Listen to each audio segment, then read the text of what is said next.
ग्राम सभा चिंतामणिपुर के युवाओं ने जोश के साथ माननीय नेताजी को रिसीव करते हुए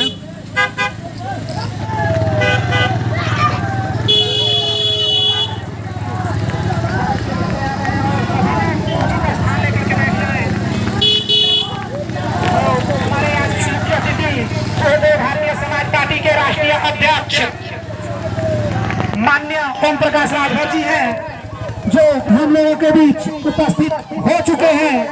तो माननीय ओम प्रकाश राजभर जिंदाबाद, माननीय ओम प्रकाश राजभर जिंदाबाद, जिंदाबाद जिंदाबाद, माननीय ओम प्रकाश राजभर जिंदाबाद, भारतीय समाज पार्टी जिंदाबाद, भारतीय समाज पार्टी जिंदाबाद, सुहेलदेव जी अमर रहे, चक्रवर्ती सम्राट सुहेलदेव जी अमर रहे,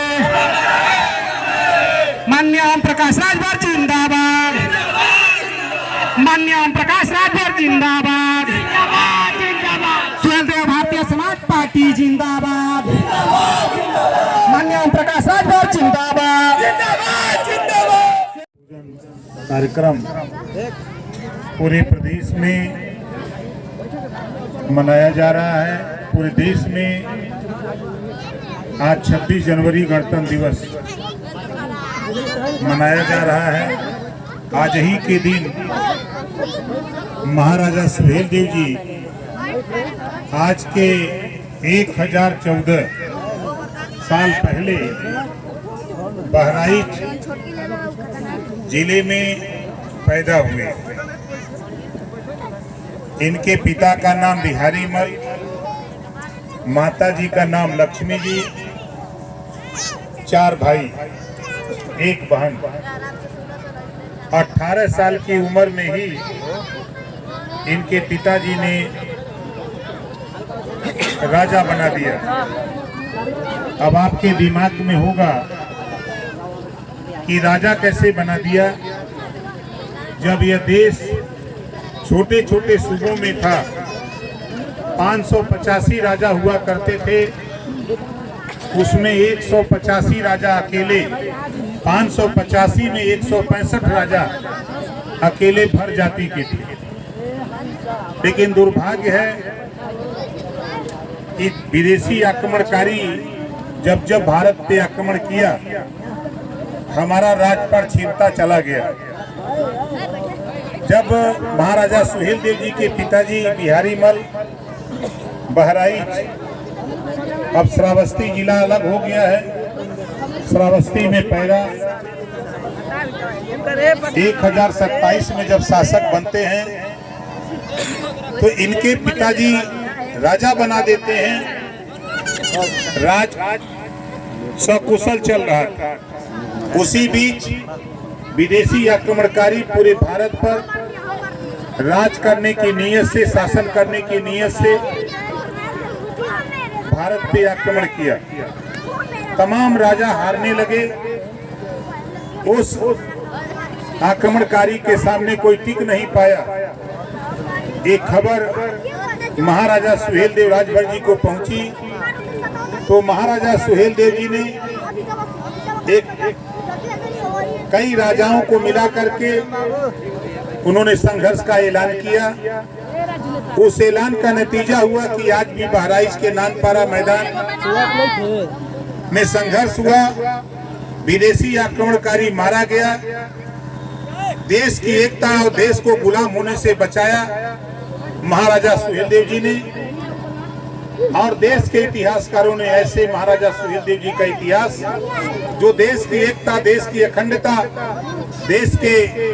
देश को बचाने का काम किया, ऐसे महापुरुष के इतिहास को देश के इतिहासकारों ने नहीं लिखा। तमाम राजाओं के इतिहास लिखे गए। हम लोगों ने जब जानकारी हुई, बाबा साहब डॉक्टर अम्बेडकर जी कहा करते थे, जो समाज अपना इतिहास नहीं जानता, अपने बुजुर्गों की कदर नहीं करता, वो समाज कभी तरक्की नहीं कर सकता। उस कड़ी में हमारे तमाम साथी प्रयास करते रहे। उसी कड़ी में जब हम लोगों ने इतिहास को पढ़ा तो महाराजा सुहेल देव जी का जो इतिहास पताल में गड़ा था, हम लोगों ने भी बीड़ा उठाया कि हम सभी लोग मिलकर जब हनुमान जी पताल से अहिरावण राम और लक्ष्मण जी को पतालपुरी पहुंचा दिया था और वहां से किसी की हिम्मत नहीं पड़ी निकालने की, तो हनुमान जी जाकर अहिरावण के दरबार से पतालपुरी से राम लक्ष्मण को निकाल करके ले आए।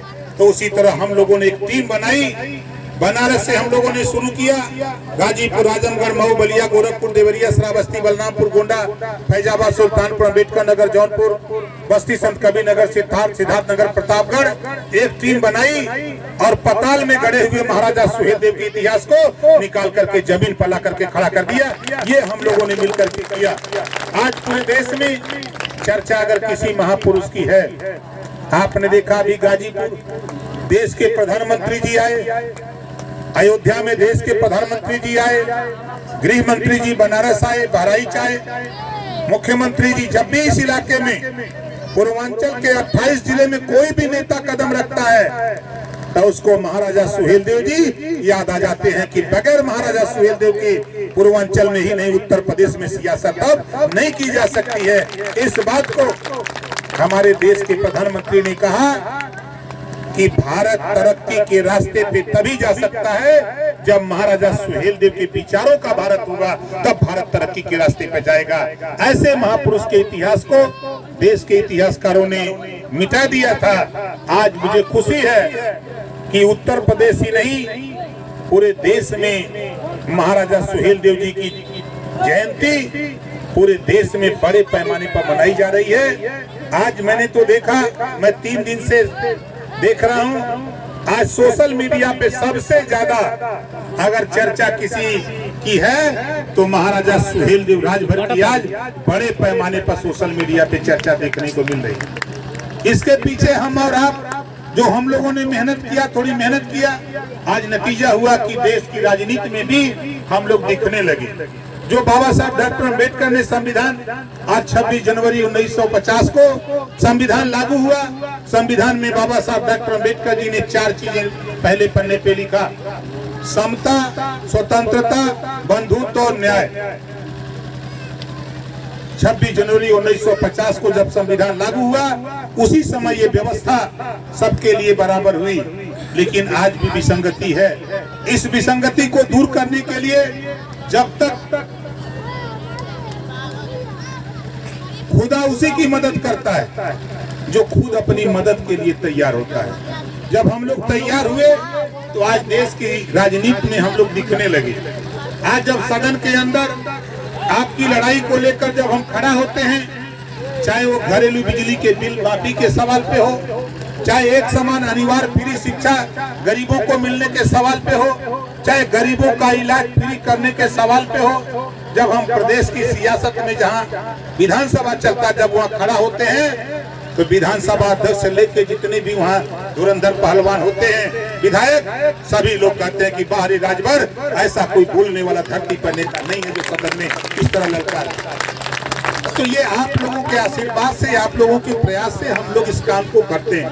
हमारी लड़ाई कोई दूसरी लड़ाई नहीं, महाराजा सुहेल देव जी के विचारों को, इनके आदर्शों को, इनके कृतित्व और व्यक्तित्व को जब तक हम और आप जानेंगे नहीं, अपने बच्चों को जनाएंगे नहीं, तो परिवार सुधरता है। जब तक बेटी मायके में रहती है, माँ बाप की सेवा करती है, बेटी जब शादी हो जाती है, ससुराल चली जाती है, तो सास ससुर की सेवा करती है, तो परिवार सुधरता है। लेकिन हम लोग बेटा बेटी को पढ़ाने में भेदभाव करते हैं। बेटा को तो शौक से पढ़ाते हैं, लेकिन जब बेटी को पढ़ाने की बात आती है तो हम लोग उसको पढ़ाने में आनाकानी करते हैं। लेकिन जब अपने बेटे के लिए जब शादी करने के लिए घर से भेजा जाता है लड़का देखने, तो घर में बुला करके कहा जाता है कि देखा पतोहिया पढ़ल लिखल लिया है।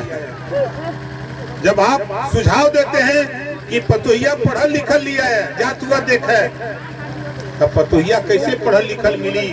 जब हमारा आपका बेटिया पढ़ी लिखी तब न पतोहिया दूसरे के घरे में पढ़ल लिखल जाई।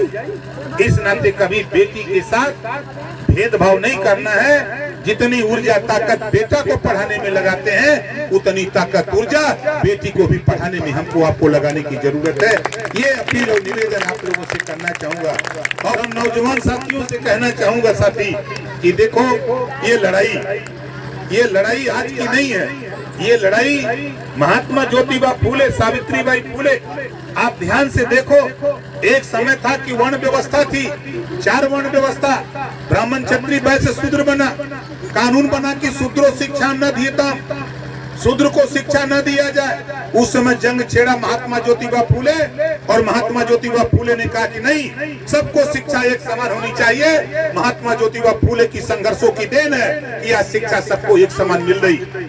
जब छुआछूत चरम पे था, ऊंचे नीचे नफरत था, आज के नौजवानों को पता नहीं, लेकिन अपने दादा से पूछ लेना, अपने बाप से पूछ लेना, जिनकी उम्र आज के 50 साल, 55 साल, 45 साल है, वो बता देगा कि क्या स्थिति रही। उस स्थिति से जंग छेड़ने का काम, जब 585 राजा थे, तो छत्रपति साहू जी महाराज कोल्हापुर नरेश, उन्होंने कहा कि नहीं, छुआछूत नहीं, सब लोग बराबर होंगे। दलित के बेटा की चाय की दुकान खुलवाकर खुद राजा चाय पीने वहां जाता था, चाय पीने जाता था। इसके बाद भी राजा ने देखा कि नहीं, बराबरी नहीं आ रही है, तो उस राजा ने अपने राज्य में 50% आरक्षण शूद्रों को लेकर के सिपाही दरोगा बाबू चपरासी बनाने का काम किया, बराबरी लाने का काम किया। अगर देश में जातिवाद के खिलाफ पहले जंग कोई छेड़ा, तो छत्रपति साहू जी महाराज कोल्हापुर नरेश ने इस जंग को छेड़ा। उसके बाद बाबा साहब डॉक्टर अम्बेडकर जी पैदा होते हैं। महात्मा ज्योतिबा फूले, गौतम बुद्ध जी, छत्रपति साहू जी के विचारों को समायोजित करते हुए बाबा साहब डॉक्टर अम्बेडकर जी ने संविधान में व्यवस्था दिया और पावर दिया हमको, आपको। वो पावर दिया वोट का। ये वोट में उतनी बड़ी पावर है, इस वोट से चाहो तो आप दरोगा बना सकते हो, सिपाही बना सकते हो, अपने बेटे को डॉक्टर, मास्टर, इंजीनियर और कलेक्टर बना सकते हो। ये पावर बाबा साहब डॉक्टर अम्बेडकर ने हमको, आपको दिया। इस पावर को हम लोग नहीं समझ पा रहे थे। बताया जाता था हम लोगों को होनी हमें कहानी, चेरी छोड़ न होबे रानी, वोट दे ले खाए के नहीं, ये हम लोगों को बताया जाता था। लेकिन साथी, ये वोट तो मैं देखा हूँ, ये वोट में वो ताकत है। अगर ये वोट में ताकत नहीं होती तो ओम प्रकाश राजभर बनारस से चल करके आपके गांव में आपको समझाने ओम प्रकाश राजभर नहीं आता। ये वोट की ताकत है। वोट की ताकत नहीं होती थी, आज हम महाराजा सुहेलदेव जी के इतिहास को, इनके जीवनी को, देश की तो छोड़ दीजिए, दुनिया की समाचार एजेंसी है British broadcasting corporation of London, जिसको बीबीसी लंदन कहते हो। बीबीसी लंदन से प्रसारित होता है कि भारत देश के उत्तर प्रदेश में पैदा हुए राष्ट्रवीर राजभर महाराजा सुहेलदेव जी, एक उनका वंशज ओम प्रकाश राजभर, देश की राजनीति में ऐसा भूकंप पैदा किया है कि आने वाले दिनों में वो शासक बना करके रखेगा अपनी कौम को। ये बीबीसी लंदन से समाचार प्रकाशित होता है। इस नाते नौजवानों, घबराओ नहीं, मेहनत से पढ़ो, आधी रोटी कम खाओ, लेकिन पढ़ो। हम लोगों की कोशिश हो रही है कि जल्दी से जल्दी एक समान अनिवार्य शिक्षा देश में लागू हो, ताकि सभी लोग एक समान पढ़ने लगे, सभी इलाज सबका एक साथ एक समान होने लगे। आज अमीरों के कर्जे माफ हो जाते हैं, लेकिन गरीबों के घरेलू बिजली का बिल, कनेक्शन काटे जा रहे हैं। इस नाते हमारा मानना है साथियों कि आप घबराओ नहीं, सदन से लेके सड़क तक हम मानने वाले नहीं है। अमीरों के कर्जे अगर माफ हो सकते हैं तो घरेलू बिजली का बिल भी गरीबों का माफ होना चाहिए। ये आंदोलन ओम प्रकाश राजभर पूरे प्रदेश में हम फैला रहे हैं। तो तमाम बातें हैं साथी, आगे भी जाना है, अभी टाइम भी नहीं है। तो एक नारे के साथ हम बोलेंगे, महाराजा सुहेलदेव जी अमर रहें, तो आप बोलेंगे अमर रहें, अमर रहें। महाराजा सुहेलदेव जी अमर रहें, महाराजा सुहेलदेव जी अमर रहें, महाराजा सुहेलदेव जी अमर रहें। जय सुहेलदेव, जय सुहेलदेव, जय सुहेलदेव। इसी बात के साथ अपनी बारी को विराम देता हूँ। जय सुहेलदेव, जय भारत।